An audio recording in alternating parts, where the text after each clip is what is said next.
Taip, iš esmės antrekotinis raumuo susideda iš dviejų pagrindinių raumenų. Tai yra ilgasis nugaros raumuo ir plokščiasis. Tai dažnai iš tikrųjų antrekotą įvardina kaip minkštesnę dalį negu nugarinę, nes tas plokščiasis nugaros raumuo jisai labai minkštas yra ir praktiškai išpjaus minkštumą. Jeigu jis riebesnis, tai dažnai netgi ir apsigauna, kad tas antrekotas yra minkštesnis, iš principo tai ta pati nugarinė. Toks kepsnys kaip ir dar vadinamas yra côte de bœuf. Tai jeigu neimant tos, kad čia ta apdžiūvusi pusė, tai aišku, nebūtų nupjauta, bet čia dar turim tada iš sprando raumenį. Tas sprando raumuo jis gal toks labiau kietesnis, toks labiau sunkiai sukramtomas, bet jis skonio pasakiško tiesiog. Tai iš esmės toks paragavimo būtinas, arba kas mėgsta pasėdėti pakramtyti, tai labai smagu visai su juo. Nes skonio ten labai daug, dar dažnai vadina irgi kaip šefo kepsnys, kur nusipjauna tą dalį ir pasikepa, bet ir troškiniam labai gerai, arba burgeriam. Gerai irgi. Ten toj vietoje aš palikau jį, šitoj vietoje nusipjausiu.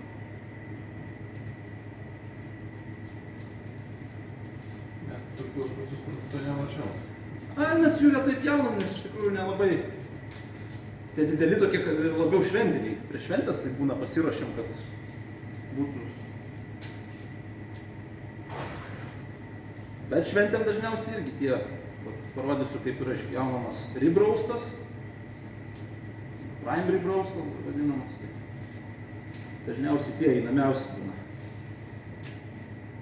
Nes su juo gal paprasčiau tiesiog įdėjai į orkaitę ir pamiršai, kuriam laiku bent jau galima tada užsiimti buitim.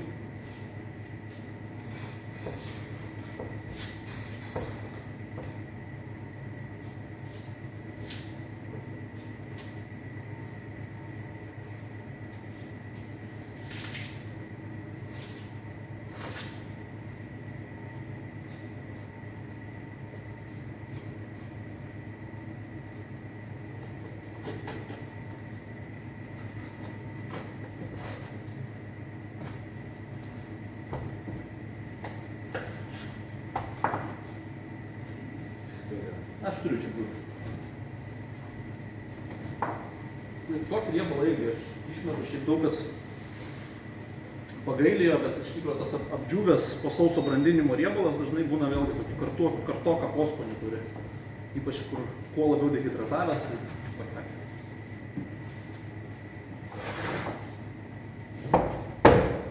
Taip, čia irgi turiu tą, kur sakiau, ėriukai geltoną gyslą. Rovimo būdu praktiškai.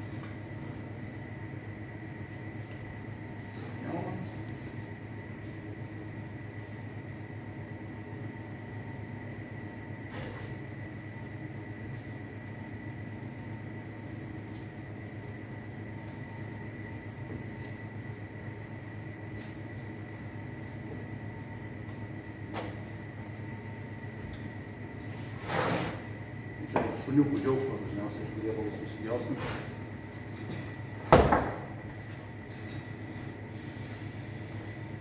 Dabar atpjausiu 3 kaulų rib roastą.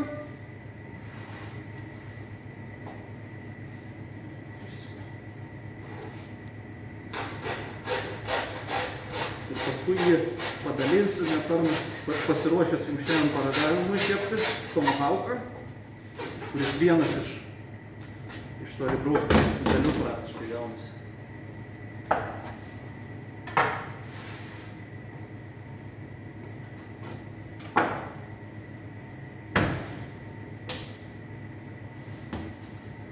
Ir čia ta pati praktiškai technika gaunasi kaip ir su čiopsais.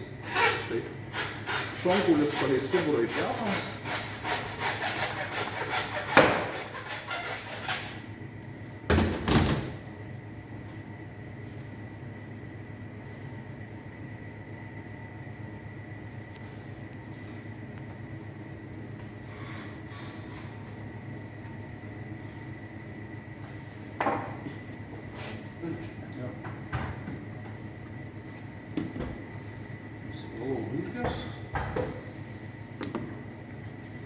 Na ir tarkim sauso brandinimo Mėsoje tai vėlgi atsiranda tokių vietų, kurios padžiūna, kurių nedengia riebalas.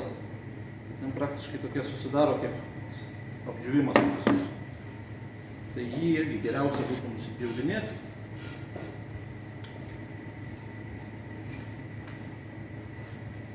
Tai yra praktiškai dehidratavusi mėsa.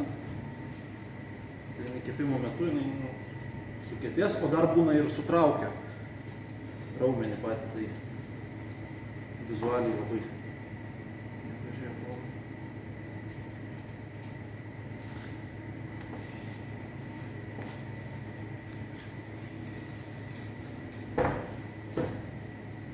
Ir tas pats būdas kaip ir su ėriuku, supjaunu.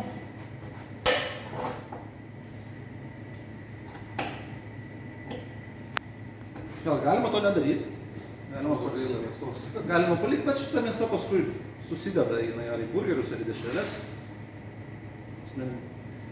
Ko įmanoma neišmesti ir kas labai tinka kažkur, tai visada. Ir netgi va tos padžiūvusios dalys.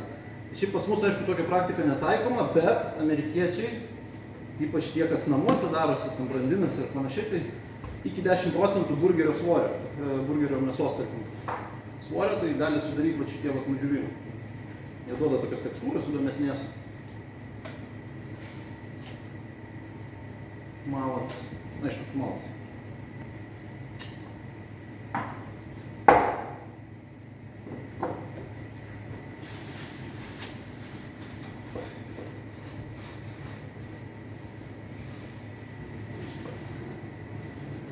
Tai būtų primary braustas, mes juos vėlgi su antrekotu primiktinai siūlau visada šniūrą, arba bent jau gumeles silikoninės, tas naudoja tokias. Papasakosiu ir kodėl, nes šiaip antrekotas jisai, kaip ir sakiau, susidaro iš 2 raumenų ir tarp to raumens yra kremzlytė ir riebalas. Termiškai apdorojant, kaip sakant, kepant, per tą vietą, kur susijungia tie 2 raumenys, mėsa kaip atšoka, išsižioja. Tai va, surišimas padeda išlaikyti gražią formą. Bet jūs tokių patalų ar parduodat? Tiesiog jeigu užsisakot, visada mums paprasčiau, nes tokį labai sudėtinga suvakuumuoti. O į vitriną dėti nevakuumuotą, tai toks vėl apdžiūna, laša, O kaip dažnai, kaip čia, ten, užsinorėsiu ten savaitę, kaip jūs dažnai ten? Tai iš dalies, jeigu ne koks kalėdinis laikotarpis, kai paskutinės dienos prieš kalėdas jau, tai kaip ir tą pačią dieną nebūtina užsakyti, bet tiesiog, ateisit, nerasit, tai reikės palaukti, kol išpjausiu. Nebent jau ekstra atvejais. Išmės visada yra. Jo. Jeigu yra antrekotų, tai vadinasi bus ir šitų, jo. Tai va toks primary braustas, čia kažkas panašaus turėtų būti kaip kaulas, tai kilas, bet čia biški mažesnis, tai sakyčiau 2,5 kokie kilogramai. Tai toks 2,5 kilogramo, imant 10% nukepimo maždaug, tai iš esmės gal 10 žmonių ir galima sutokti, jeigu labai nebaisiai ėdaš. Tai visai, sakyčiau, visada tas yra, kaip vienas variantas, bet šiaip iš esmės, toks, sakyčiau, visai kompanijos kalėdinis kepsnys. Gali būti tas pats su kaulais, kad jie, jeigu nenori žaisti po iškepimo, tai galima tiesiog nupjauti palei kaulą ir atgal pririšti. Po to tiesiog jau po kepimo kaulus išsimetat, ar šunį, ar kažkas mėgsta apgraužti tą kaulą. Ir yra. Tai jeigu ne toks, jisai vėlgi gali dalintis, dabar jau ką priešau tą nuimsiu, gali dalintis į tomahawką. Šitą vietoj paimsim šitaip. Nes tomahawkas tai irgi yra tas pats ribraustas, kaip ir labai vizualiai aišku, kodėl tomahawkas, nes kauliukas čia tiesiog trumpas kaulas, kuris ilgesnis būna, kaip vizualiai gal gražesnis.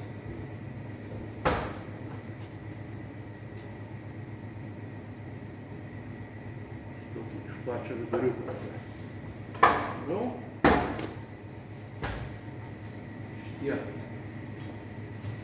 Arba imant, jeigu vėl norim antrekoto kakaulo, tai nuo šonkulio nusiemam ir gaunasi tiesiog tas tradicinis ribajus antrekotas.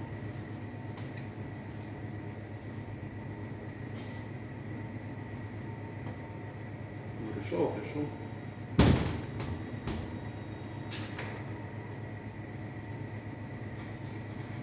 Labai stipriai veržti nereikia, iš esmės, kad laikytųsi. Tai jeigu labai storesnis toks, dar tarkim, jeigu per pirštas storesnis būtų, galbūt 2 kartus ryšim.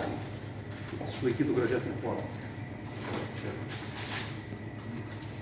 Tinkama vieta.